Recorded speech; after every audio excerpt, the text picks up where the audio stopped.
अस्सलाम वालेकुम।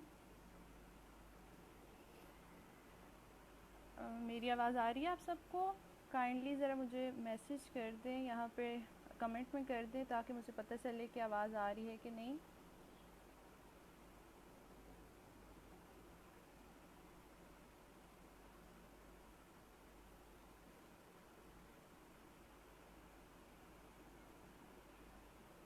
अस्सलाम वालेकुम।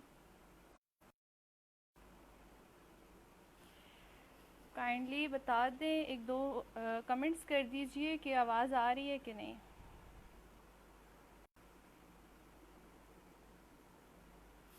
चलें ठीक है। सबसे पहले तो सॉरी की वजह से। एंड अस्सलाम वालेकुम, I am doctor Neelam Javed here. और थोड़ा सा मैं ब्रीफ अपना इंट्रोडक्शन देना चाहूँगी आप सबको। जी जी, मैं आप सबके मैसेजेस और कमेंट्स देख सकती हूँ, लेकिन इंशाल्लाह जो कमेंट्स होंगे और जो भी आपके आंसर्स क्वेश्चंस होंगे उनका रिप्लाई मैं इंशाल्लाह एंड पे करूँगी आपको। ठीक है, तो सबसे पहले मैं थोड़ा सा अपना ब्रीफ इंट्रोडक्शन आपको दे देती हूँ। मैंने अपनी जो डीपीटी है वो की है खैबर मेडिकल यूनिवर्सिटी पेशावर से। और उसके बाद मेरी जैसे ही डिग्री कंप्लीट हुई, मैंने 2.5 मंथ्स का एक प्रोजेक्ट था वो किया है, यूएनएचसीआर का प्रोजेक्ट था। और उसके बाद फिर मैं यहाँ शिफ्ट हो गई हूँ हरीपुर में, और अब यहाँ पे मैं 2 हॉस्पिटल्स में एज अ फिजियोथेरेपिस्ट काम कर रही हूँ। और आज मैं यहाँ पे लाइव आई हूँ आप सबके साथ एक टॉपिक डिस्कस करने के लिए, जो कि बहुत ज़्यादा ऐसा टॉपिक है जो कि मोस्टली लोगों को ऐसा प्रॉब्लम होता है। और सबसे पहले थोड़ा सा मैं आपको HPA हेल्थ फिजियो एसोसिएशन के बारे में थोड़ा सा बता दूं कि ये एक non profit non biased association है जो कि वर्क कर रही है स्पेशली फॉर फिज़िकल थेरेपिस्ट। क्योंकि आप सबको पता है, आप स्टूडेंट्स भी हैं, कुछ वर्किंग लोग भी हैं यहाँ पे हमारे साथ, तो सबको पता है कि हमारी फील्ड अभी इन ग्रोइंग स्टेज में है, फुली डेवलप्ड नहीं है। तो ये जो है फ्री कैंप्स अरेंज कर रहे हैं फॉर पुअर। उसके बाद ये हमारे साथ कर रहे हैं फ्री सेशंस अरेंज करवा रहे हैं डिफरेंट टॉपिक्स पे, नेशनल भी हैं और इंटरनेशनल सेशंस भी होते हैं। और साथ में 150 प्लस कंट्रीज़, 150 प्लस सिटीज़ और डॉक्टर्स के साथ ये लोग कनेक्टेड हैं, ताकि जो स्टूडेंट्स हमारे ग्रेजुएट हो जाते हैं उनको फ्री इंटर्नशिप्स दी जाएं। अब हम ज़रा आते हैं अपने टॉपिक की तरफ। पहले मैं अपने टॉपिक का बता देती हूँ आपको कि मेरा टॉपिक है sciatic pain and management. Although sciatic nerve हमारी बॉडी की सबसे जो ग्रेटर नर्व है वो शियाटिक नर्व है। ठीक है, तो जैसे इसका नाम है और जैसे ये खुद ग्रेटर नर्व है हमारी बॉडी की, तो इसी तरह इसका जो टॉपिक है, ये टॉपिक भी बहुत वास्ट है। लेकिन हम क्या करेंगे, कोशिश करेंगे कि हम थोड़ा सा ब्रीफ लेके चलें, हर चीज़ को टच करते हैं, इतना हो कि यहाँ पे जो हमारे स्टूडेंट्स हैं, चाहे इनिशियल सेमेस्टर्स के हैं या चाहे वो फाइनल ईयर के हैं या चाहे जो ग्रेजुएट्स हैं, उन सबको फ़ायदा हो। तो मैंने ऐसा है कहती हूँ कि मेरा जो सेशन है वो एंड तक सुनिएगा, क्योंकि मैंने एक छोटे से 2-3 क्वेश्चंस भी आपके लिए बनाए हैं। आप अगर सारा सेशन लेंगे, मैंने जो पेजेस बनाए हैं वो देखेंगे, तो इंशाल्लाह आप जो 3 क्वेश्चंस हैं आसान से हैं उनका आंसर कर सकेंगे। तो सबसे पहले हम आते हैं शियाटिक नर्व। शियाटिक नर्व है क्या, शियाटिका का टॉपिक क्यों सेलेक्ट किया गया, उसकी जो शियाटिका है असल में शियाटिका क्या है, उसका पाथ क्या है, उसका जब प्रॉब्लम हो जाता है, प्रॉब्लम कहाँ कहाँ से होता है, क्या क्या प्रॉब्लम्स हो सकते हैं इसकी वजह से, इसके साइन एंड सिम्टम्स क्या होते हैं कि हमें पता चले कि शियाटिक नर्व इन्वॉल्वमेंट है। और फिर एंड पे आएंगे हम मैनेजमेंट की तरफ। तो पहले जो है मैं आपको बताती हूँ कि शियाटिक नर्व का ओरिजिनेशन क्या है। शियाटिक नर्व ओरिजिनेट होती है, सारी नर्व्स ही ओरिजिनेट होती हैं स्पाइन से, और फिर जो हमारा स्पाइनल कॉर्ड है वहाँ से ओरिजिनेट होती हैं। एंटीरियर पोस्टीरियर रूट्स होती हैं, वो जब रूट्स बाहर निकलती हैं वर्टिब्रल फोरामेन के थ्रू, तो वो कंबाइन एक होके नर्व बना देती हैं। जो एंटीरियर रूट होती है बेसिकली वो मस्कुलर एक्टिविटीज़ के लिए होती है, मोटर एक्टिविटीज़ के लिए, और जो पोस्टीरियर रूट होती है वो सेंसरी रूट होती है, लेकिन जैसे ही ये स्पाइनल कॉर्ड से बाहर आते हैं, वर्टिब्रल कॉलम से बाहर आते हैं, तो ये दोनों लेटरली जब ये बाहर आते हैं तो ये मिलके बना देते हैं एक नर्व। इसी तरह हमारे पास वो होती है नर्व रूट। अब जो शियाटिक नर्व है, शियाटिक नर्व किन किन रूट से मिलके बनी हुई है? अब हमारे पास L4, L5, S1, S2 and S3, ये जब नर्व्स बाहर आती हैं स्पाइनल कॉर्ड से तो ये पास होके आती हैं ग्रेटर शियाटिक फोरामेन से। ग्रेटर शियाटिक फोरामेन क्या है? असल में ये हमारे जो पेल्विस है उसकी बोन की एनाटमी में एक चीज़ आती है शियाटिक, हमारे पास ग्रेटर शियाटिक फोरामेन होता है, शियाटिक नॉच होती है, फिर उस नॉच में जो एक स्पाइन सा होता है उसके साथ एक लिगामेंट कनेक्टेड होता है जो कि होता है सैक्रोस्पाइनस लिगामेंट। अब उसके वो एक फोरामेन बना देता है। फिर वो जो नर्व होती है जो शियाटिक नर्व है, वो शियाटिक नर्व पास होती है ग्रेटर शियाटिक फोरामेन से, और हमारी बैक पे एक मसल आपने नाम सुना होगा पेरिफॉर्मस मसल, उसके नीचे से पास होती है, ठीक है ना। अब ये जिस चीज़ों पे मैं ज़ोर दे रही हूँ वो ज़रा आपने माइंड में रखनी है, क्योंकि फिर हम दोबारा इनकी तरफ आएंगे तो आपको ये एटलीस्ट जो है ये पाथ इसका याद होना चाहिए, क्योंकि जब हमें इसका पाथ पता होगा कि इसका पाथ क्या है तो हम जब डायग्नोज करने पे आएंगे, जब उसका ट्रीटमेंट करने पे आएंगे तो बहुत फ़ायदा। ये पेरिफॉर्मस मसल के नीचे से पास होती है तो ये पोस्टीरियर टू द थाई जाती है, और हमारे जो नी का बैक साइड है, पोस्टीरियर एरिया है, वहाँ पे होता है पोप्लीटियल फोसा। पोप्लीटियल फोसा में जाती है ये, और वहाँ पे जाके डिवाइड हो जाती है। डिवाइड होके ये बनाती है tibial nerve and common peroneal nerve. अब इसमें वेरिएशंस आती हैं। वेरिएशंस ऐसे हो सकती हैं कि ये नर्व, इस जो नर्व है ये में भी पोप्लीटियल फोसा के अंदर इंटर होके डिवाइड हो, ये में भी इंटर होने से पहले डिवाइड हो जाए, या में भी इंटर होने के बाद डिवाइड हो, ठीक है। ये वेरिएशंस इसकी हर जगह पे आती हैं। अब क्या होता है जब ये जाती है थाई में, ये डिवाइड हो जाती है common peroneal nerve and tibial nerve में। टीबियल नर्व हमारी जाती है काफ रीजन से होते होते हमारे सोल, फुट का जो सोल है वहाँ तक चली जाती है, और कॉमन पेरोनियल नर्व एक कर्व सा बना के हेड ऑफ फिब्यूला, जो हमारी फिब्यूलर बोन है, एक हमारे पास लोअर लेग में टीबिया होती है और लेटरली होती है फिब्यूलर बोन। अब फिब्यूला का जो हेड है जिसकी अटैचमेंट होती है टीबिया के साथ, उसके हेड से अराउंड करके ये आती है लेटरली, लेटरल लेग से पास होके ये डॉर्सम को सप्लाई करती है। ये तो हो गया इसका पाथ। अब एक पाथ के लिए मैंने छोटा सा पेज रेडी किया है, मैं चाहती हूँ कि आप लोग वो देख लें ताकि आपके माइंड में रह जाए, क्योंकि इसके बाद जब एंड होगा तो क्विज़ के आंसर भी आपको करना पड़ेंगे। तो इसको ज़रा मैं चाह रही हूँ कि आप इसका पाथ एक दफ़ा देख लेते हैं ताकि थोड़ा सा हमारी रिवीजन हो जाए। आई होप सबको नज़र आ रहा होगा। ये हमारे पास है शियाटिक नर्व, इसका हमने रूट बनाया L4, L5, S1, S2 and S3। ये 4 रूट्स मिलके बनाती हैं शियाटिक नर्व। शियाटिक नर्व जो है वो जाती है ग्रेटर शियाटिक फोरामेन में। जब ग्रेटर शियाटिक फोरामेन, अब क्या है कि यहाँ पे सैक्रोस्पाइनस लिगामेंट होता है और साथ में ग्रेटर शियाटिक नॉच होती है। अब यहाँ से ये पास हो गई तो नीचे हमारे पास आ जाती है under the पेरिफॉर्मस muscle.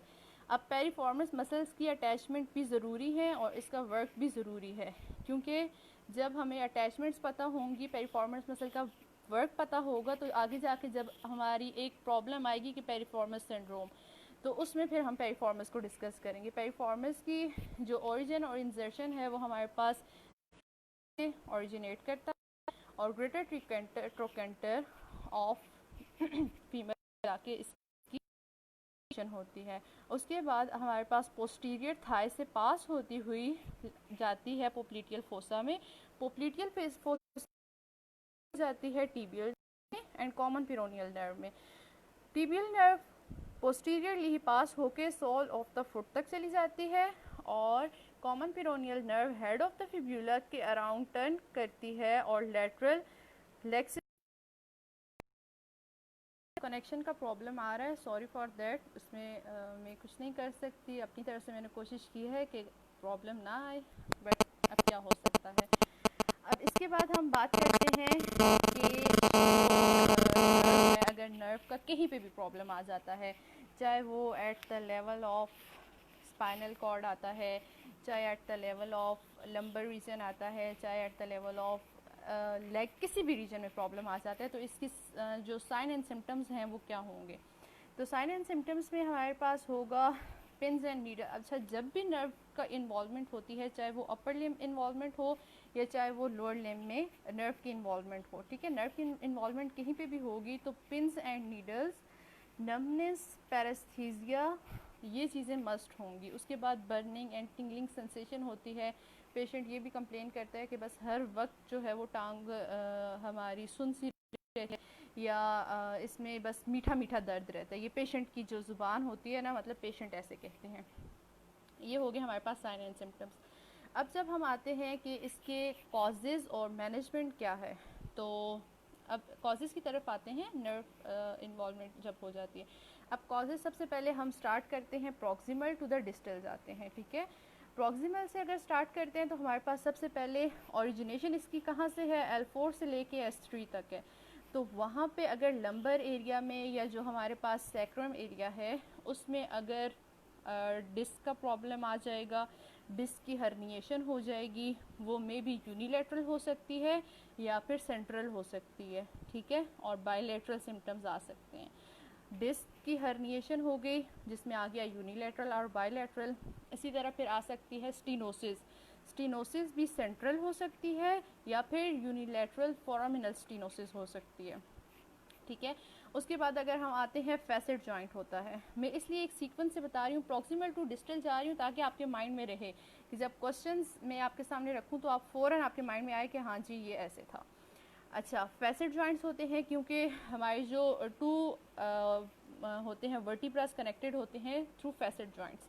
Facet joint से पास होके ये आती है ग्रेटर शार्टिक फोरामेन में, और फिर जब आती है पेरिफॉर्मस। अब पेरिफॉर्मस का भी इसमें रोल है क्योंकि पेरिफॉर्मस भी अगर टाइट होगा, एक चीज़ नॉर्मल अपनी लेंथ उसकी ये है, लेकिन कोई चीज़ जब टाइट हो जाएगी, ठीक है, तो उसके नीचे से जो चीज़ पास करेगी उसके ऊपर लाजमी कंप्रेशन आएगा, ठीक है। तो पेरिफॉर्मस सिंड्रोम उसको कहते हैं। वो हो सकता है हमारी नी का कोई प्रॉब्लम हो सकता है, ठीक है। नर्व कहीं पे भी इम्पिंज हो सकती है, किसी भी मसल के अंदर, किसी भी जॉइंट के थ्रू जब वो पास हो रही होती है। फिर जब हमारी नर्व पास हो रही होती है वो SIJ को भी क्रॉस करती है, ठीक है। अगर फ्रैक्चर हो सकता है, स्पोंडोलिस्थेसिस हो सकता है जिसमें स्मॉल फ्रैक्चर होता है और हमारी जो वर्टिब्रल बोन्स हैं वो स्लिप हो जाती हैं। मतलब एक जो वर्टिब्रा सपोज L5 है वो स्लिप होकर थोड़ा सा S1 के ऊपर आके चला गया है, तो जाहिर है नर्विंग हो जाएगी और जो नर्व है उस पर इम्पिंजमेंट आएगी, ठीक है। उसके बाद अब इस कॉजेज़ तो हमने देख ली कि क्या है। अच्छा, मैंने कॉजेज़ आपको वो बताए हैं जिसमें हम फिज़िकल थेरेपी का रोल है। डिफरेंट और भी बहुत से कॉजेज़ हो सकते हैं, ट्यूमर्स हो सकते हैं, fracture type, different types of fracture हो सकते हैं, लेकिन उन सबको इसलिए मैंने टच नहीं किया क्योंकि उसमें हमारी फिजिकल ना, तो मैंने वो जो कॉजेज़ हैं सेलेक्ट की हैं जिसमें हमारी फिजियोथेरेपी का रोल है। अब इसी तरह मैंने एक पेज आपके लिए ये भी बनाया है, कॉजेज़ एंड मैनेजमेंट। तो अब एक इस पेज को देखते हैं और साथ में डिस्कस करते जाते हैं। हमारे पास है शियाटिका कॉजेज़ एंड मैनेजमेंट। तो सबसे पहले है हर्निएशन। हर्निएशन हमारे पास यूनिलैटरल भी हो सकती है, बायलैटरल भी हो सकती है, या सेंट्रल भी हो सकती है। अब जब हर्निएशन है सेंट्रल, अब हमें पता कैसे चलेगा? सपोज पेशेंट आता है, जी मुझे ये सिम्टम्स हैं, वो सारे शियाटिक आता है कि कमर में भी दर्द है, तो हम कैसे डिफरेंशियल डायग्नोसिस माइंड में कैसे बनाएंगे कि हमें कैसे पता चलेगा कि ये मे भी डिस्क का हो? तो कुछ एक दो क्वेश्चंस ऐसे हैं जिससे हमें आइडिया हो सकता है। एग्जैक्ट जो डायग्नोसिस है वो हम फिज़िकल टेस्ट परफॉर्म करेंगे, उसके बाद हम एग्जैक्ट डायग्नोसिस पे जाएंगे।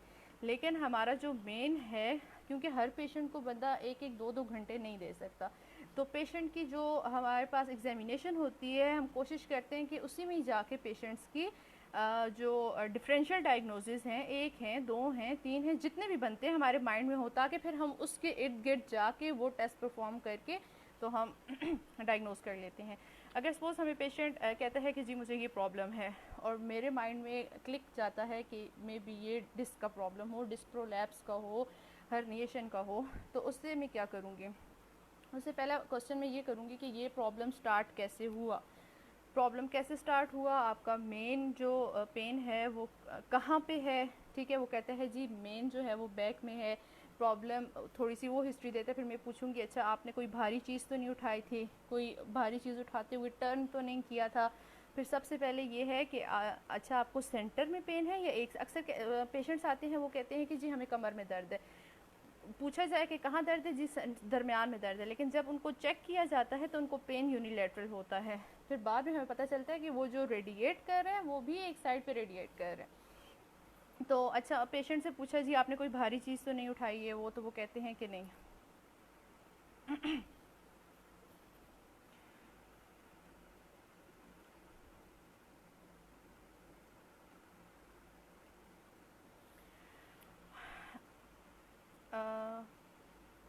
आप काइंडली कोई एक दो मैसेज कर दें कि आपको आवाज़ आ रही है कि नहीं मेरी। कमेंट्स थोड़े से कमेंट्स में मुझे बता दीजिए कि आवाज़ आ रही है कि नहीं।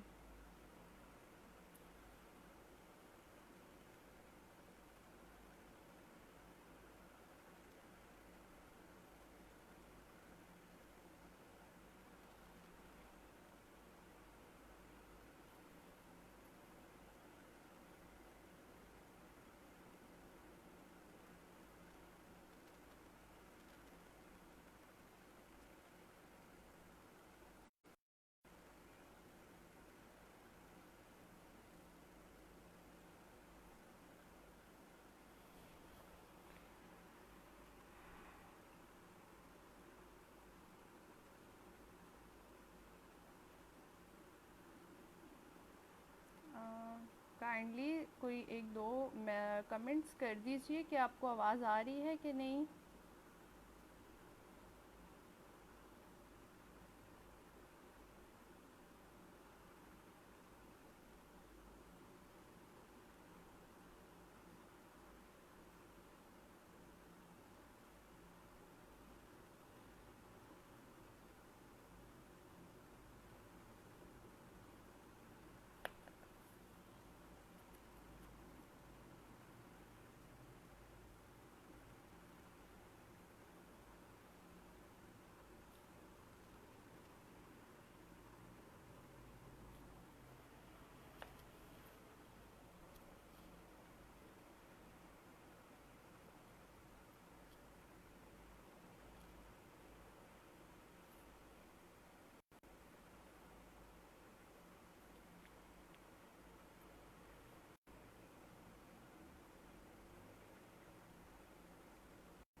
जी आपको आवाज़ आ रही है? जी जी ठीक है। चलिए अब हम आगे चलते हैं। उसके बाद हमारे पास आ जाता है कि पेशेंट का पेन जो है वो यूनिलेटरल है या बायलेटरल है। अब मैनेजमेंट कैसे होगी कि अगर पेशेंट हमें कहते हैं जी मैंने भारी चीज़ उठाई थी, अक्सर लोग इस्तेमाल करते हैं वर्ड चुक, चुक निकल गई थी ना, देसी जो ज़ुबान का लफ्ज़ है कि चुक निकल गई थी। अब क्या होता है कि अगर पेशेंट का जो प्रॉब्लम है वो बायलेटरल जा रहा है और हमें लग रहा है कि सेंट्रल डिस्क प्रोट्रूजन है, अगर सेंट्रल है तो उसके लिए अलग प्रोटोकॉल्स होंगे। उसके लिए हमने जब डायग्नोसिस कंफर्म हो गई है कि सेंट्रल डिस्क प्रॉब्लम आ रहा है, तो हम उसके लिए अगर पोस्टीरियर डिस्क बल्ज हुआ है, ठीक है, डायग्नोसिस कंफर्म हो गई है पोस्टीरियर डिस्क बल्ज की और सेंट्रल है, तो हम मैकेंजी एक्सटेंशन प्रोटोकॉल पेशेंट्स पे स्टार्ट कर देंगे। और ये डिपेंड करता है कि वो हम कौन से लेवल से स्टार्ट करते हैं, ठीक है। इसी तरह अगर यूनिलेटरल है, यूनिलेटरल डिस्क बल्ज में भी extension McKenzie extension protocol apply किया जाता है, लेकिन उसका तरीका थोड़ा सा डिफरेंट होता है। उसके लिए हम क्या करते हैं कि अगर सेंट्रल है पेशेंट को हम प्रोन लाइन में लेके आएंगे, और अगर पेशेंट का पेन ज़्यादा हो रहा है, ठीक है, बहुत ज़्यादा एक्यूट कंडीशन है, तो हम उसकी जो टमी के नीचे है वो 1 और 2 पिलोज रख देंगे और पेशेंट को बोलेंगे इसके ऊपर लेट जाएं। इससे ये होता है असल हमारा जो काम है वो जो पेशेंट की डिस्क बल्ज हुआ है उसको वापस अपनी जगह पे लाना है। तो वो प्रोटोकॉल हम पेशेंट से फॉलो करवाएंगे जी, आपने हर 3 घंटे के बाद 2 घंटे के बाद ऐसे प्रोन लाइन में जाना है फॉर 5 to 10 मिनट्स, और फिर आहिस्ता आहिस्ता आहिस्ता प्रोग्रेस करते जाएंगे।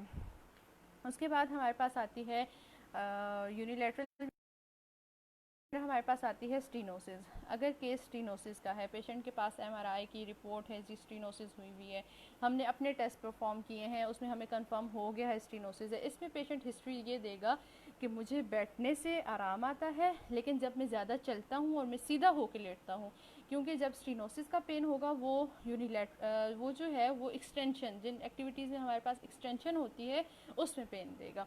वो जब सीधा लेटता है उसको पेन होता है, जब चलता है पेन होता है, लेकिन जब वो बैठता है, जब बैठते हैं तो हमारे स्पाइन पे फ्लेक्शन हो रही होती है, जब फ्लेक्शन हो रही होती है तो इसका मतलब है ओपनिंग हो रही है और पेशेंट का पेन रिलीफ हो रहा है। ठीक है, फिर फेसेट्स पे आते हैं। अगर फेसेट्स के पास से नर्व पास हो रही होती है, ये फेसेट वाले इसलिए मैं शेयर कर रही हूँ, ऐसे काफ़ी पेशेंट्स मैंने ऐसे देखे हैं कि जी मैं आपके क्वेश्चंस देख रही हूँ, इंशाल्लाह मैं जो लास्ट 10 मिनट्स होंगे आपके क्वेश्चंस का आंसर करूँगी। ठीक है, आप क्वेश्चंस अपने टाइप करते जाइए, क्योंकि अगर अभी मैंने क्वेश्चंस के आंसर स्टार्ट देना शुरू हो जाएगी तो फिर मज़ा नहीं रहेगा ना, एक सीक्वेंस से लेके चलते हैं।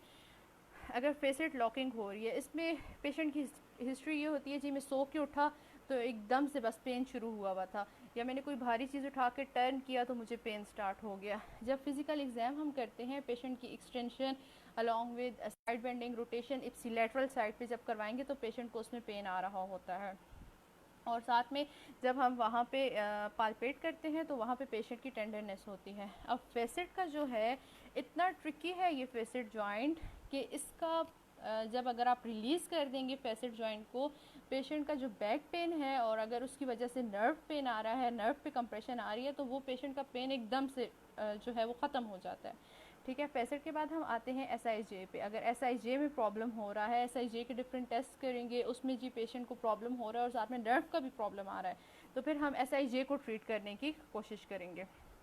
अब जब आते हैं पेरिफॉर्मस से, पेरिफॉर्मस जो है वो सबसे बड़ा मेन प्रॉब्लम है। अगर मैं अपने पास पेशेंट्स जो आते हैं उनकी जो प्रेवलेंस है वो देखूं जिनको शियाटिक नर्व इन्वॉल्वमेंट होती है, तो पेरिफॉर्मस मेजॉरिटी जो केसेस हैं वो पेरिफॉर्मस के होते हैं, उसके बाद जो है वो फेसेट और लंबर स्पाइन के होते हैं। अब क्या होता है, फेसेट जॉइंट आते हैं जी, पेशेंट हमें बताता है मुझे पीछे दर्द हो रहा है, कमर में दर्द होता है और ये सिम्टम्स जाते हैं, हमें लगता है कमर में, हम कमर के साथ खेलते रहते हैं, कमर के साथ बस लगे रहते हैं और पेशेंट के सिम्टम्स रिलीज़ ही नहीं होते। अगर हम पेरिफॉर्मस को चेक कर लें, अगर पेरिफॉर्मस टाइट है, पेरिफॉर्मस का प्रॉब्लम है या पेरिफॉर्मस में ट्रिगर पॉइंट्स हैं, अगर सपोज हमारे टेस्ट क्लियर आ जाते हैं पेरिफॉर्मस टाइट है, अगर उसमें ट्रिगर पॉइंट्स हैं, आप ट्रिगर पॉइंट्स को रिलीज़ करें, जो रिलीज़ करने का तरीका है, उसके बाद आप पेरिफॉर्मस को स्ट्रेच दें, उसके बाद न्यूरोडायनेमिक्स करें, पेशेंट का पेन आपको उसी टाइम 7/10 से पेन जो है वो पेशेंट का 2/10 पे आ जाता है, इतना ज़्यादा अफेक्टिव होता है। लेकिन असल चीज़ यही है कि अगर पेशेंट कहता है कि मुझे पीछे पेन है, तो palpation is the most important thing, क्योंकि जब पाल्पेट करते हैं तो पेशेंट कहते हैं जी पीछे पेन है, तो पीछे हमने चेक करना है कि आया लंबर पे पेन है या पेरिफॉर्मस पे पेन है। वो कहता है जी पीछे हम लंबर चेक किया, लंबर में कोई इशू नहीं है, लेकिन जैसे ही हमने हिट किया पेरिफॉर्मस पे तो उसका पेन अवोक होता है और पेशेंट की एक चीख भी निकलती है। तो घबराने की ज़रूरत नहीं है, ठीक भी होता है उससे इंशाल्लाह। अच्छा, पेरिफॉर्मस के बाद अगर हम आ जाते हैं नीचे जी थाई से पास हुई, अगर एक्टिविटीज़, पेरिफॉर्मस पेन जो है वो जिनकी रिपीटेड एक्टिविटीज़ होती है ना, फ्लेक्शन एंड एक्सटेंशन बहुत ज़्यादा जिनकी हिप पे हो रही होती है, मतलब रनर्स हो गए जिनकी स्टेयर क्लाइंबिंग ज़्यादा है, जिनका बैठने का काम ज़्यादा है, तो पेरिफॉर्मस सिंड्रोम उन पेशेंट्स में ज़्यादा होता है। फिर अगर हम आते हैं पोप्लिटियल फोसा में, क्योंकि सर मसल्स और नर्व्स और हर चीज़ एक साथ पास कर रही होती है, तो किसी एक प्रॉब्लम की वजह से, मसल टाइटनेस की वजह से साथ में चीज़ टाइट हो सकती है, जो मसल स्पाज्म की वजह से दूसरी साथ नर्व गुजरती हुई नर्व पे भी कंप्रेशन आ सकता है। अगर सपोज नी का कोई प्रॉब्लम है तो नी की मूवमेंट से हम रिलीज़ कर सकते हैं नर्व को। इसी तरह फिर जो कॉमन पिरोनियल नर्व है, कॉमन पिरोनियल नर्व जब हेड ऑफ फिब्यूला से पास हो रही होती है, अगर हेड ऑफ फिब्यूला का फ्रैक्चर हो जाता है और पेशेंट फुट ड्रॉप के साथ आता है, पेशेंट ने कहा कि जी फ्रैक्चर हुआ था और रॉड्स डले थे या जो, लेकिन अब जो है पेशेंट का प्रॉब्लम है फुट ड्रॉप, तो हमें सबसे पहले कॉमन पिरोनियल नर्व की तरफ आना चाहिए, क्योंकि common peroneal nerve dorsum of the foot को सप्लाई करती है, डॉर्सीफ्लेक्शन करवाती है, टोस पे एक्सटेंशन डॉर्सीफ्लेक्शन करवाती है एंकल पे और टोस पे एक्सटेंशन करवाती है। तो इसलिए ये चीज़ चेक करनी चाहिए, ठीक है। इसी तरह फिर पेशेंट्स के सिम्टम, अब ऊपर से तो बिल्कुल ठीक है, एक ही नर्व आ रही है, लेकिन नीचे जाके डिवाइड हो जाती है। तो इसी तरह फिर अगर हमने नर्व की जो टेंशन है वो रिलीज़ करना है तो हमें पता होना चाहिए कि पेशेंट का प्रॉब्लम कहाँ पे है। ऊपर से तो चलें प्रॉब्लम है, अगर नीचे से पेशेंट कह रहा है कि पाँव में सोल में दर्द होता है, उसके लिए अलग न्यूरोडायनेमिक है। अगर पेशेंट कहता है कि मुझे ये पाँव के ऊपर वाले हिस्से में पेन है, तो उसके लिए जो ट्रीटमेंट होगा वो डिफरेंट होगा। अच्छा, अब जो है हम आते हैं न्यूरोडायनेमिक्स की तरफ। थोड़ा सा मैं आपको ये कॉजेज़ वाली पिक्चर दिखा देती हूँ, फिर न्यूरोडायनेमिक्स में हम आते हैं। टू हमारे पास टर्म्स होती हैं न्यूरोडायनेमिक में। ये हमारे पास हो गई कॉजेज़ एंड मैनेजमेंट। मैनेजमेंट मैंने आपको बता दी है। SI अगर हर्निएशन की है, पोस्टीरियर डिस्क बल्ज है तो मैकेंजी एक्सटेंशन प्रोटोकॉल, स्टीनोसिस है तो हमने स्पाइन ओपनिंग एक्सरसाइजेस पे डालना है, SIJ है तो SIJ को रिलीज़ करना है, ठीक है। उसके बाद हमारे पास पेरिफॉर्मिस सिंड्रोम है तो पेरिफॉर्मिस अगर ट्रिगर पॉइंट है, ट्रिगर पॉइंट रिलीज़ करेंगे, पेरिफॉर्मिस स्ट्रेच देंगे। अगर हेड ऑफ फ्यूब्यूला पे कोई प्रॉब्लम हो रहा है, ठीक है, तो हेड ऑफ फ्यूब्यूला की हम ग्लाइड्स देंगे एंटीरियर पोस्टीरियर, और वहाँ पे जो नर्व है उसको थोड़ा रिलीज़ करेंगे। सही हो गया। अब हम आते हैं न्यूरोडायनेमिक। व्हाट इज़ न्यूरोडायनेमिक और सियाटिक नर्व में न्यूरोडायनेमिक का क्या रोल है। क्या है हमारे पास कि न्यूरोडायनेमिक हम मतलब कि नर्व्स की जो हम उसकी नर्व के जो पाथ पे या नर्व की जो पूरी लेंथ है उस पे काम करते हैं। नर्व अगर नर्व पे टाइटनेस आई हुई है, नर्व को जब हम उसको थोड़ा सा स्ट्रेच देने की कोशिश करते हैं, उसके हम कहते हैं कि न्यूरोडायनेमिक्स। न्यूरोडायनेमिक्स में टू टर्म्स यूज़ होती हैं, टेंशनर एंड स्लाइडर। टेंशनर हमारे पास ये होता है कि नर्व देखिए आप पास हो रही है, डिफरेंट जॉइंट्स को पास कर रही है, डिफरेंट एरिया, तो हर एक जॉइंट पे डिफरेंट मूवमेंट्स परफॉर्म करके ही हम नर्व को उसकी जो प्रॉपर लेंथ है उस पे ला सकते हैं। कुछ एरियाज़ पे हमें टेंशनर लानी पड़ेगी और कुछ एरियाज़ पे स्लाइडर। अब टेंशनर का मतलब क्या है कि नर्व को टेंस्ड करना, ठीक है, जो नर्व है नर्व को थोड़ा सा खींचना, दैट इज़ टेंशनर। और स्लाइडर ये है कि नर्व को थोड़ी सी अलाउ करना कि वो टेंस ना हो, नर्व जो है थोड़ी सी अपनी लेंथ से थोड़ी कम हो।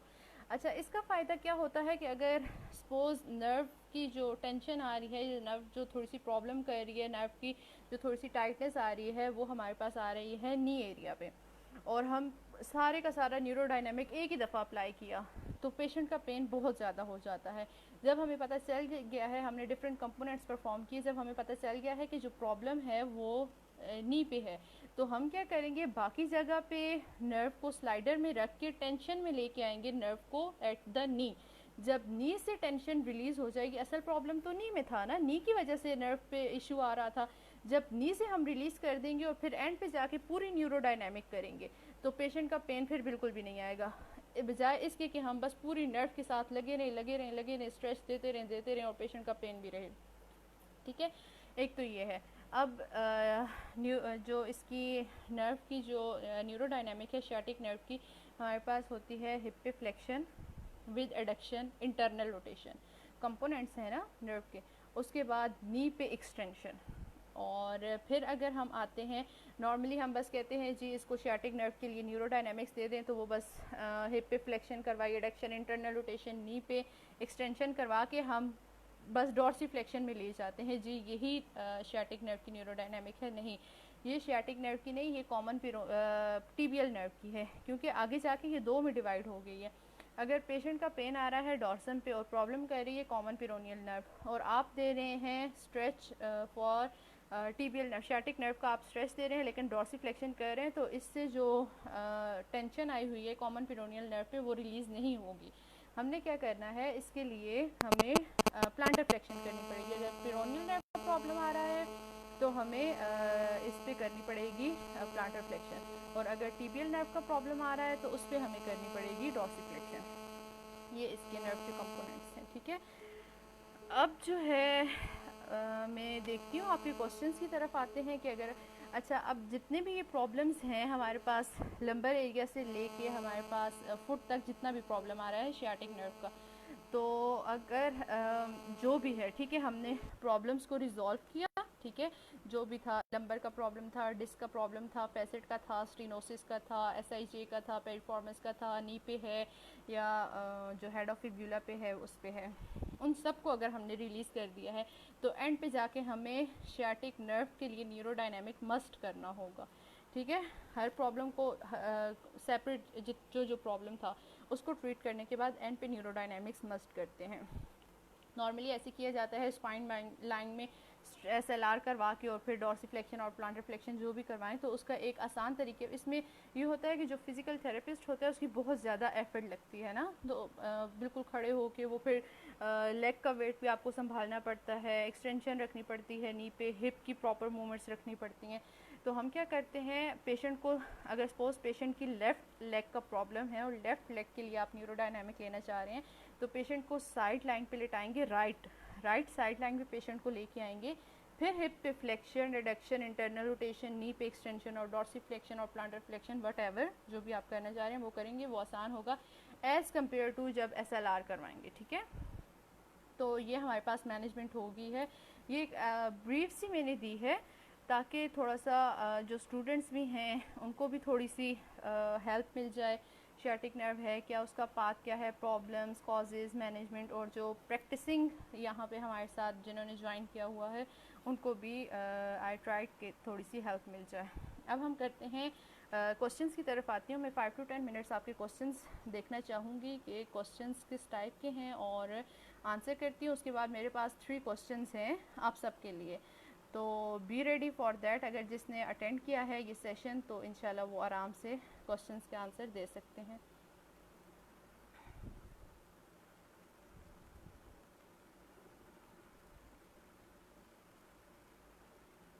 जी आपने कहा है कि पेजेस की पिक्चर्स, जी पेजेस की पिक्चर्स मैंने बनाए ही यहाँ इस स्पेशल HPA ग्रुप के लिए हैं, तो मैं ज़रूर वहाँ पे अपलोड करूँगी।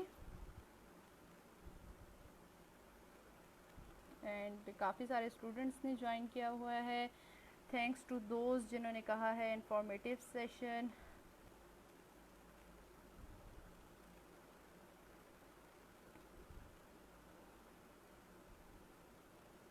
मैं आपके थोड़े से क्वेश्चंस देख रही हूँ, फिर एंड पे जो मेरे पास 3 क्वेश्चंस हैं वो भी इंशाल्लाह आपसे शेयर करती हूँ।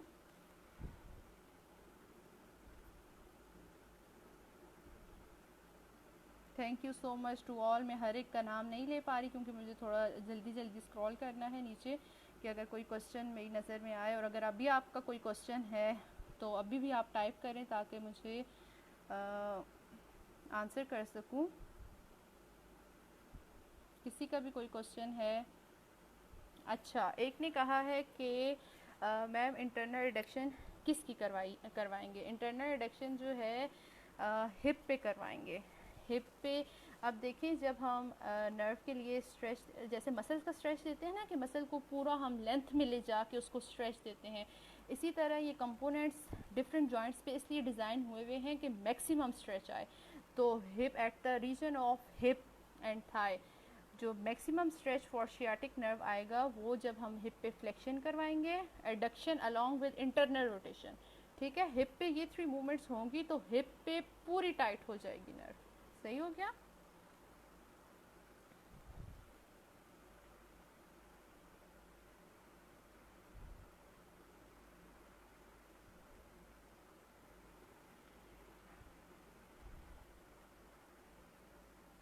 जी कार्डिक पेशेंट में हर्निया को किस तरह ट्रीट किया जाता है, आज का ये टॉपिक नहीं है। जब अगर हमने हर्निया का टॉपिक डिस्कस किया तो इंशाल्लाह उसमें ज़रूर किया जाएगा। फ़िलहाल में शियाटिक नर्व के मैम न्यूरोडायनेमिक रिपीट कर दें।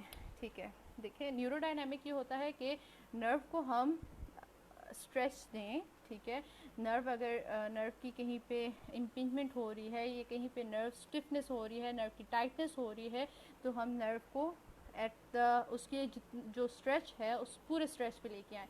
तो स्ट्रेच पूरी नर्व कैसे होगी? हिप पे हम करवाएंगे पेशेंट को adduction, internal rotation along with flexion, ये हो गई हिप पे पूरी टाइटनेस हो गई, मतलब जितनी लेंथ थी वो कवर हो गई। उसके बाद नी पे हम करवाएंगे एक्सटेंशन करवाने से नी पे जो कंपोनेंट था वो पूरा पास हो गया। अब नीचे जाके देखते हैं कि हमें चाहिए है टीबियल नर्व या कॉमन पेरोनियल नर्व। अगर टिबियल नर्व के लिए हम कर रहे हैं न्यूरोडायनेमिक डोर्सीफ्लेक्शन करवाएंगे along with other components at hip and knee. और अगर हमें चाहिए कॉमन पेरोनियल नर्व के लिए न्यूरोडायनेमिक करवा रहे हैं तो उस पर हम करवाएंगे प्लांटर फ्लेक्शन।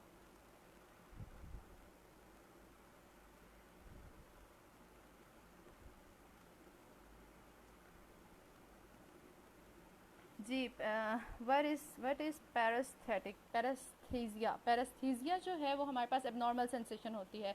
उसमें एबनॉर्मल सेंसेशन मतलब एक होती है नॉर्मल सेंसेशन, आपको ना कुछ दर्द हो रहा है ना कुछ, लेकिन अगर पिन एंड नीडल स्टार्ट हो जाती हैं, नमनेस स्टार्ट हो जाती है, पेन स्टार्ट हो जाता है, that is all paresthesia.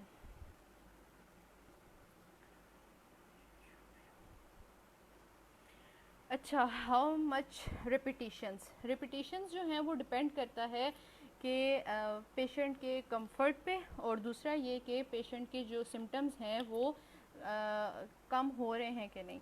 Mostly जो हैं 5 to 10 रिपीटिशंस इनफ होती हैं for one session. Ji dorsiflexion जो है वो टिबियल नर्व के लिए है बिल्कुल। SIJ स्टैंड्स फॉर सैक्रोइलिएक जॉइंट, ठीक है। जो हमारा सैक्रम होता है, जो स्पाइन है, सर्वाइकल, थोरेसिक, लंबर एंड फिर एंड पे हमारे पास होता है सैक्रम और जो हमारी पेल्विस बोन में इलियम होता है, पोस्टीरियरली ये दोनों मिलके जॉइंट बनाते हैं, दैट इज सैक्रोइलिएक जॉइंट।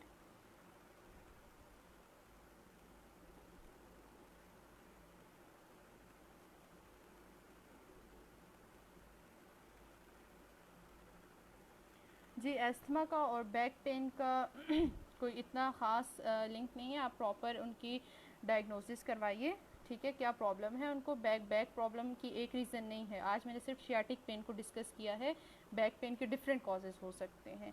तो प्रॉपर पहले उसकी होनी चाहिए, असेसमेंट होनी चाहिए, डायग्नोसिस होनी चाहिए, उसके बाद फिर ट्रीटमेंट होना चाहिए।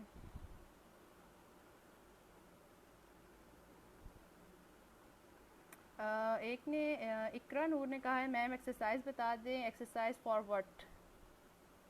SLR stands for straight leg raise, ठीक है।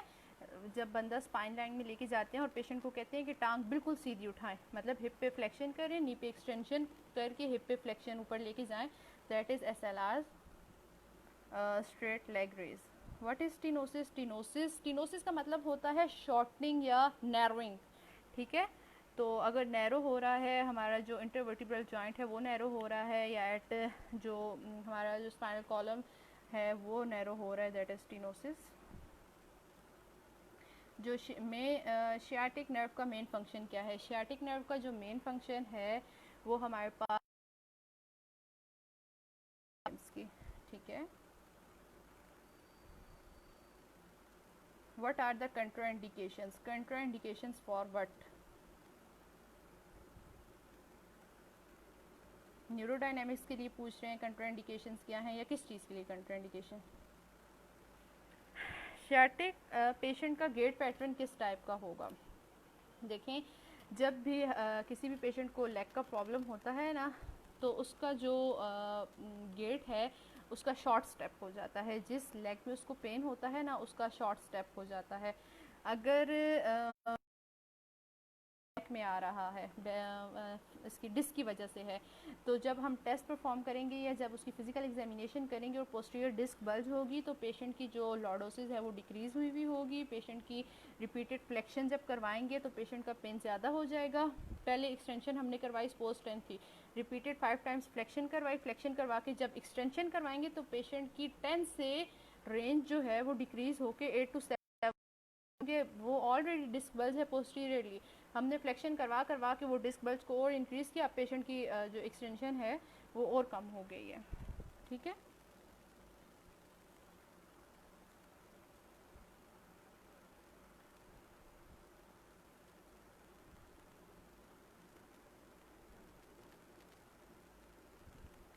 शियाटिका में पेरिफॉर्मस मसल इन्वॉल्व है, कैसे पता चलेगा। एक तो पेशेंट हमें बताएगा जी मुझे पेन कहाँ पे है, जहाँ पे पेरिफॉर्मस मसल है ना, वहाँ पे पेशेंट बोलेगा जी मुझे यहाँ पे पेन है। जब आप पेरिफॉर्मस को हिट करेंगे, टच करेंगे, तो पेशेंट बोलेगा कि मुझे यहाँ पे बहुत ज़्यादा दर्द है, हटाएं हाथ यहाँ से। और उसका पेन में भी हो सकता है कि रेडिएट करने लग जाए लेग में, क्योंकि शियाटिक नर्व पेरिफॉर्मस को जब हमने किया, प्रेस किया, तो उसके नीचे से शियाटिक नर्व भी पास हो रही है। जब नर्व पे भी कंप्रेशन आएगी तो वो ऑब्वियस बात है वो पेन देगी।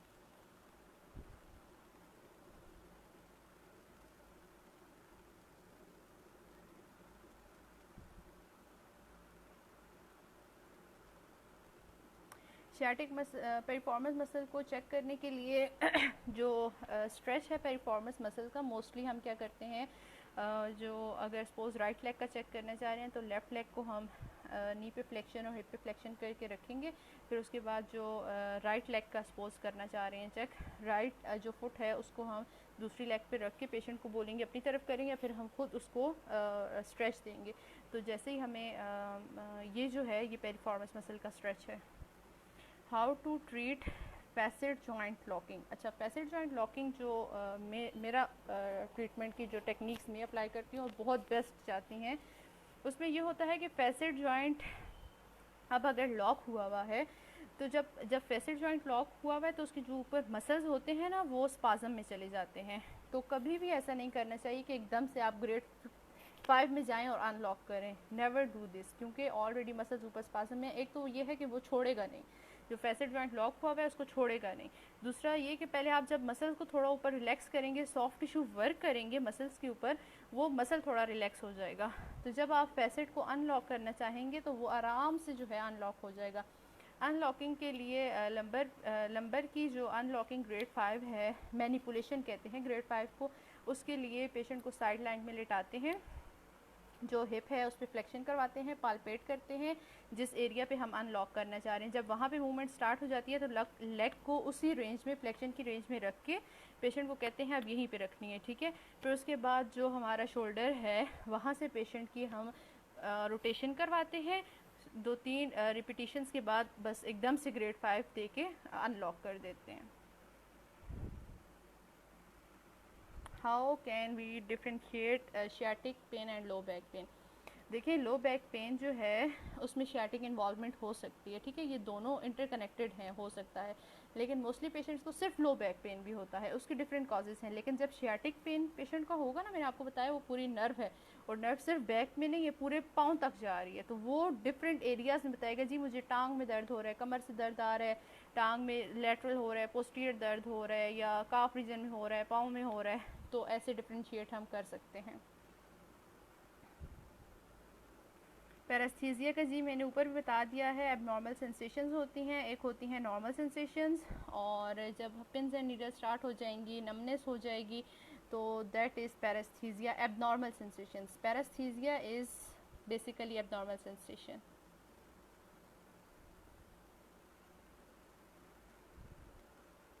जी, फैसेट अनलॉकिंग का भी मैंने बता दिया है कि उसको ग्रेड 5 में जाके अनलॉक किया जाता है, मैनिपुलेट किया जाता है।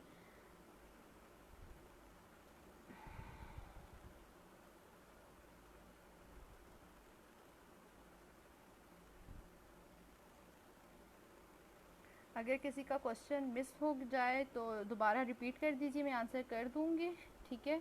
आई ट्राई कि कोई क्वेश्चन मिस ना हो। What we suggest for home. अब सजेशंस तो फिर बात वहीं पे आ जाती है कि प्रॉब्लम क्या है।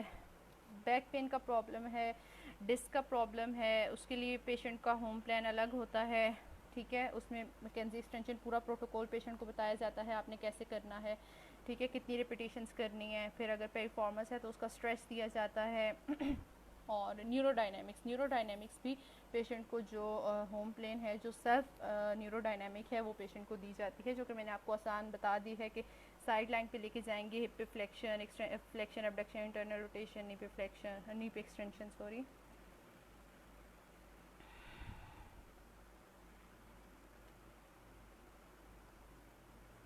How to release piriformis. Piriformis का जी स्ट्रेच देंगे तो पेरिफॉर्मस को रिलीज़ कर सकते हैं। अगर पेरिफॉर्मस का ट्रिगर है तो ट्रिगर को रिलीज़ करना है।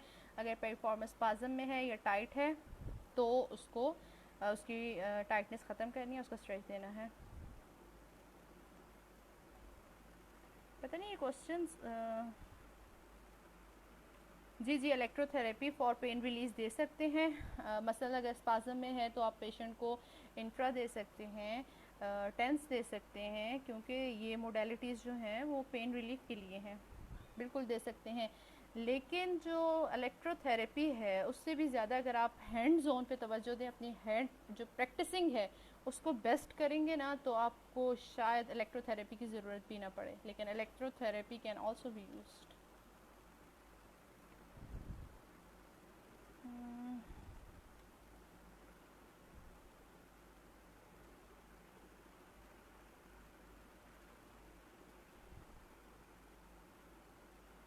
थैंक यू सो मच सबका जिन्होंने कहा कि गुड सेशन है।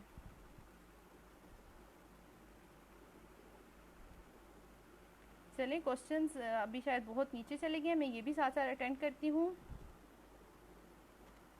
Yes, figure 4 stretch is for piriformis. Good, excellent. ये सेशन असल में ये नहीं है कि बस एक सामने टीचर बैठा हुआ है और आप सिखा रहे हैं, आप अपनी इंफॉर्मेशन भी शेयर कर सकते हैं, ठीक है। मैं चाहे वो यहाँ पे ना भी बोलूँ आपके कमेंट्स का, तो जब कोई और भी देखे तो वो भी आपसे फ़ायदा उठा सके। जैसे भी एक बहुत अच्छा कमेंट आया था कि figure 4 stretch, excellent. How can we differentiate between the sciatic pain and piriformis pain? असल में जो पेरिफॉर्मस पेन है ना, वो पेरिफॉर्मस पेन या तो वो है कि पेरिफॉर्मस मसल स्पाज्म में है तो वो पेन दे रहा है, ठीक है। जब वो पेन दे रहा है तो मोस्ट ऑफ द टाइम जो उसके नीचे से नर्व पास हो रही है वो उस पर कंप्रेशन लाजमी डालेगा, ठीक है। तो ये डिफरेंट। और शियाटिक नर्व, आप शियाटिक नर्व का बस ये रख दें कि शियाटिक नर्व का पेन कैसा होगा, वो लेग्स में जाएगा, पिन्स एंड नीडल्स होंगी और नमनेस होगी, ठीक है। बाकी मस्कुलर पेन, बैक पेन, वो सब अपनी जगह बिल्कुल ठीक है। लेकिन जो शियाटिक नर्व का पेन है, जो शियाटिका है, वो क्या है? टांग में दर्द होना, पाँव में दर्द जाना, काफ रीजन में दर्द जाना, पिन्स एंड नीडल्स, नमनेस, ये सब कुछ।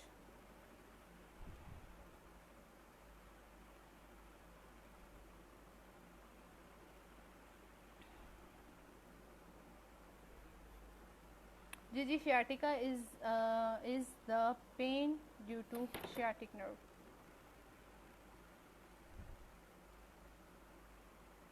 थैंक्स टू HPA इनवाइट करने के लिए मुझे, और ये चांस मुझे दिया इन्होंने कि मैं अपना नॉलेज थोड़ा शेयर कर सकूं सबसे। अच्छा चलिए, मैं कमेंट्स तो साथ साथ देख रही हूँ, मुझे जो भी क्वेश्चन नज़र आता है मैं देखती हूँ। ज़रा कर लेते हैं, हमने जो मैंने क्वेश्चंस बनाए हुए हैं आप सबके लिए। So be ready. Question number 1 है,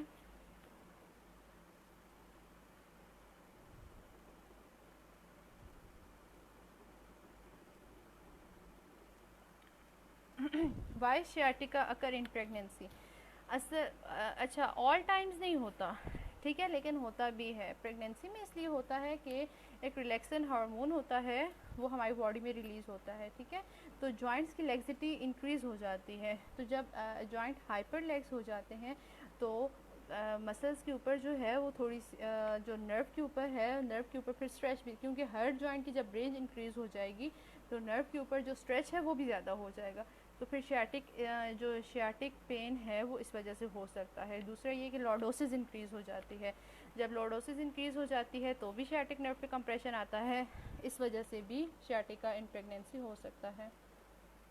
how to release piriformis? Piriformis को जो है जी उसका स्ट्रेच दिया जाएगा, उसका ट्रिगर पॉइंट रिलीज़ किया जाएगा। अच्छा ऐसे है, फिगर ऑफ 4 स्ट्रेच होता है।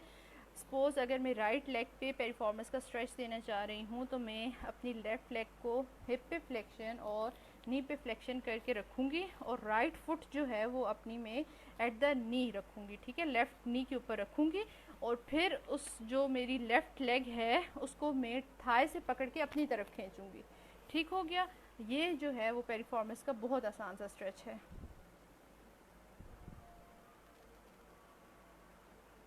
अच्छा, फैसेट रिपीट करें, I don't get it. Facet जो है, सपोज़ अगर L4 L5 का फैसेट जॉइंट है लेफ़्ट साइड पे, ठीक है। मैं पेशेंट को लेटाऊंगी राइट, अब सब पूरी डायग्नोज कंफर्म हो गया जी कि ये फैसेट जॉइंट की लॉकिंग है। मैं पेशेंट को राइट साइड पे लेटाऊंगी, ठीक है, साइड लाइन में। उसके बाद पेशेंट की जो लेफ़्ट लेग, अगर सपोज मैं राइट लेग का करना चाह रही हूँ, लेफ़्ट साइड लाइन पे लेटाऊंगी पेशेंट को। राइट लेग पेशेंट की जो है वो मैं हिप पे फ्लेक्शन के साथ पेशेंट को बोलूँगी आगे लेके आए। पीछे पालपेट करूँगी कि L4 L5 पे कब मूवमेंट हो रही है। जैसे ही वो पेशेंट लेफ्ट लेग पे फ्लेक्शन कर है, जैसे ही वहाँ पे मूवमेंट स्टार्ट होती है मैं पेशेंट को बोलूँगी यहाँ पे रुक जाएं। वहाँ पे मैं लेग को रखूँगी और फिर शोल्डर से रोटेट करवाऊँगी और साथ में जो मेरा फीमर है उस पर मैं एंटीरियर ग्लाइड दूँगी। करते करते 2-3 रिपीटिशंस के बाद मैं ग्रेड 5 में जाऊँगी और अनलॉक करूँगी।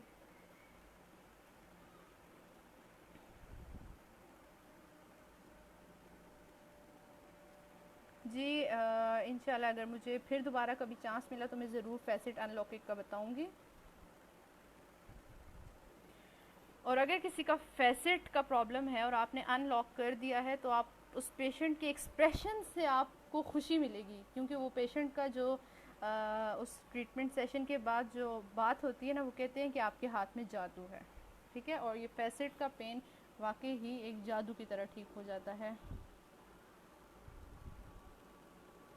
देखें अगर पेरिफॉर्मस टाइट है, ठीक है, टाइट हुआ हुआ है, तो क्यों ना हम उसको एक ही सेशन में स्ट्रेस दे के उसका ट्रिगर रिलीज़ करके ठीक कर दें।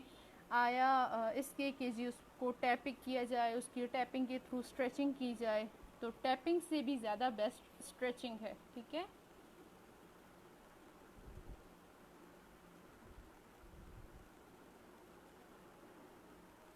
जी क्या है कि एक पेशेंट बैक पेन में है और रेडिएट हो रहा है लेग में और नमनेस नहीं है जी। लाजमी नहीं है कि ये सारे सिम्टम्स होंगे पेशेंट में, ठीक है। अगर पेन है नमनेस नहीं होगी, नमनेस है पिंस एंड नीडल्स नहीं होंगी, सब कुछ भी हो सकता है और कोई एक चीज़ भी हो सकती है, ठीक है ना, डिपेंड्स ऑन द सीवियरिटी।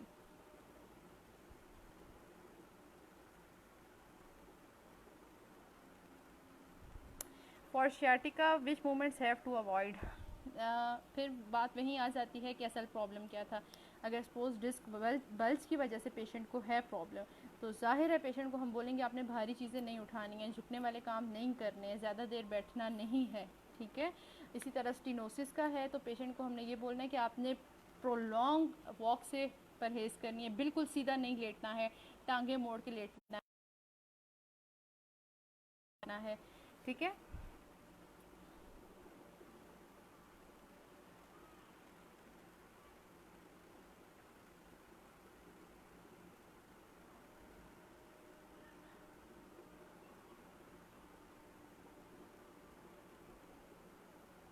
जी मैंने टैपिंग का आंसर कर दिया है।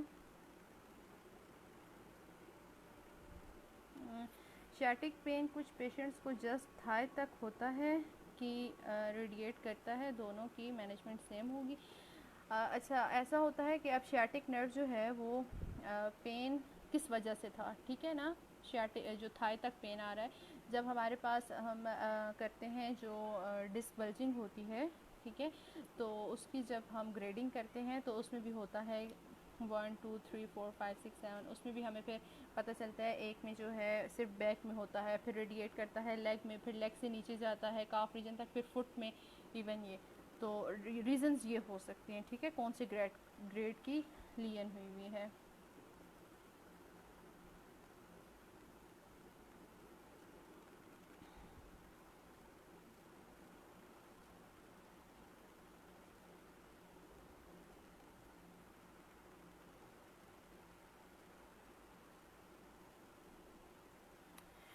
जी आपने कहा है कि लो शैटिक की पेन अप टू टो जाती है। देखिए लाजमी नहीं है कि शैटिक का पेन अप टू टो जाए, ठीक है, सिर्फ ये पोस्टीरियर थाई तक जा सकता है, ये सिर्फ काफ रीजन तक जा सकता है, ठीक है, लाजमी नहीं है कि टो तक ही जाए। मैंने फिर ये कह रही हूँ कि डिपेंड्स ऑन सीवियरिटी की कितना सीवियर है। बहुत ज़्यादा अगर आया हुआ है, उसके ऊपर प्रेशर आया हुआ है और बिल्कुल ही कंडक्शन नहीं हो रही, तो ज़ाहिर है फुट तक जाएगा, लेकिन it depends on the severity कि पेन कहाँ तक जा रहा है, ठीक है।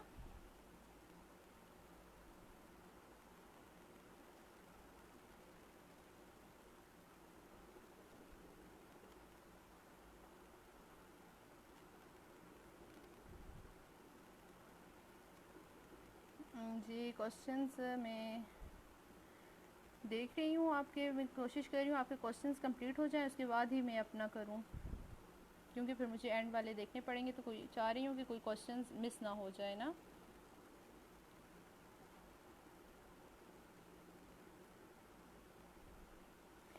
अच्छा, जो बैंकर्स या मैंने आपको कहा है कि जो पेरफॉर्मेंस सिंड्रोम है वो मोस्टली एक मैंने कॉज उसका बताया कि जिनकी बहुत ज़्यादा सिटिंग है, तो अब वो ज़ाहिर है आप सिटिंग तो नहीं छोड़ सकते, लेकिन उनको हम बताएंगे कि आपने स्ट्रेच देना है। जब वो पेरफॉर्मेंस को कंटिन्यूसली, जैसे उनको अगर 3 सेशंस बोले हैं, 4 सेशंस बोले हुए हैं, वो स्ट्रेच देते रहेंगे, उनका पेरफॉर्मेंस टाइट नहीं होगा तो उनकी स्टैटिक नर्व पेन भी नहीं होगा।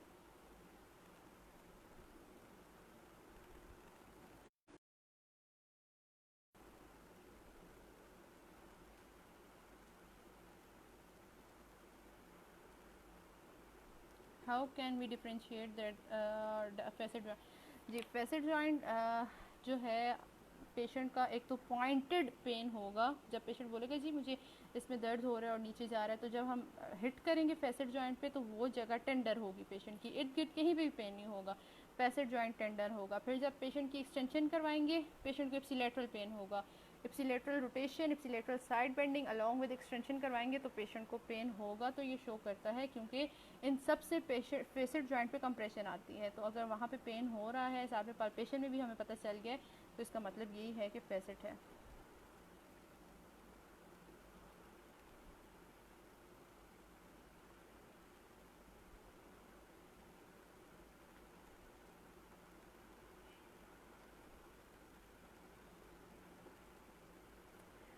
जी, क्वेश्चंस देख रही हूँ मैं, बस इंशाल्लाह कोशिश करते हैं कि क्वेश्चंस एंड हो गए हैं। शैटिक पेन में शैटिक पेशेंट को किन मूवमेंट्स अवॉइड करनी चाहिए? पेशेंट्स को मूवमेंट्स वही अवॉइड करनी चाहिए। अब देखिए, सपोज अगर पेन पोस्टीरियर डिस्क बल्ज की वजह से है, वही बात है कि पेशेंट को हम बोलेंगे आपने ज़्यादा देर बैठना नहीं है और झुक के काम नहीं करने हैं, भारी चीज़ें नहीं उठानी हैं, ठीक है। अच्छा, चलिए आप क्वेश्चन नंबर 1 की तरफ आते हैं। मैं पहले बोल देती हूँ, फिर आपको मैं पिक्चर शो करूँगी। विच option is not correct for sciatic nerve path? 1 है, 2, 3, 4। आप काइंडली ये सब देख लीजिए, सबको नज़र आ रहा है। Which option is not correct for sciatic nerve path? L4, L5, S1, S2, S3, ठीक है। सेकंड है lesser sciatic foramen, posterior thigh and popliteal fossa। तो इसका आंसर कर दीजिए।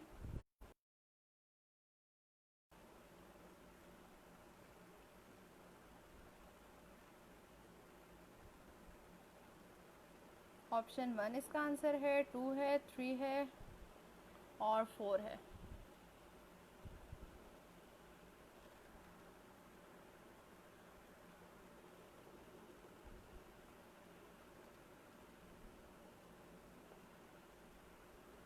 चलें जी, अच्छा, गुड, मतलब सब ने अच्छे से सुना है, excellent. Lesser sciatic foramen, yes. जिन्होंने कहा है ऑप्शन 2, ये भी मैं आपसे इंशाल्लाह जो इनकी पिक्चर्स हैं वो शेयर करूँगी। एक्सीलेंट, सब ने अच्छा आंसर किया। क्वेश्चन नंबर 2 है, all are the components for neurodynamic for sciatic nerve except hip flexion, hip adduction, knee flexion, plantar flexion. देख लीजिए सब।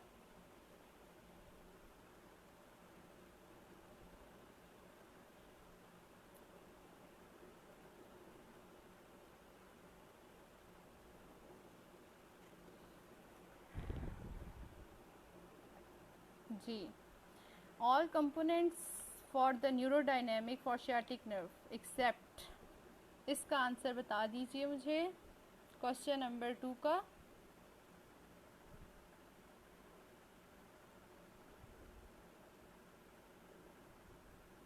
अच्छा, आपके आंसर्स आ रहे हैं, लेकिन साथ में आंसर नंबर 2 करके सेंड करेंगे तो ज़रा मुझे क्लियर हो जाएगा आप कौन से क्वेश्चन का आंसर कर रहे हैं, ठीक है।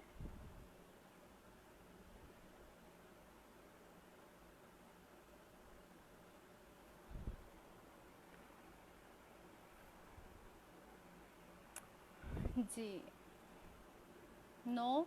प्लांटर फ्लेक्शन करवाते हैं जी, प्लांटर फ्लेक्शन हम जो कॉमन पिरोनियल नर्व है उसके लिए करवाते हैं। Good, excellent. नी फ्लेक्शन नहीं करवाते। शियाटिक नर्व के चाहे टिबियल ब्रांच हो या चाहे कॉमन पिरोनियल ब्रांच हो, उसके लिए हमारे पास होता है हिप पे फ्लेक्शन भी करवाते हैं और भी करवाते हैं। नहीं करवाते तो नी पे फ्लेक्शन नहीं करवाते। ठीक है, नी पे flexion. B is not C, option C है। ठीक है जी, बिल्कुल ठीक है, नी फ्लेक्शन आंसर था। अब क्वेश्चन नंबर 3 है, just neurodynamic for the sciatic nerve is enough to relieve the symptoms in piriformis syndrome, yes or no? yes answer करें या no option. just neurodynamic for the sciatic nerve is enough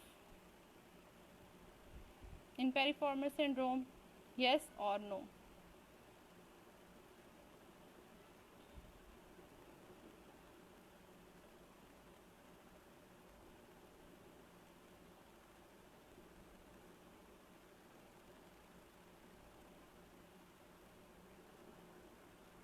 चलें जी, अब एक दो इसके answers आ जाएं तो yes. Okay, एक आंसर आया है यस। अनाया फीफ, एक्सीलेंट, ज़बरदस्त। अच्छा जी, अब यहाँ पे जो बोल रहे हैं नो, तो वो तो बिल्कुल ठीक है, और जो बोल रहे हैं यस वो ठीक नहीं है, क्योंकि मैंने ये कहा है कि just neurodynamic is enough in piriformis syndrome, मतलब कि नो।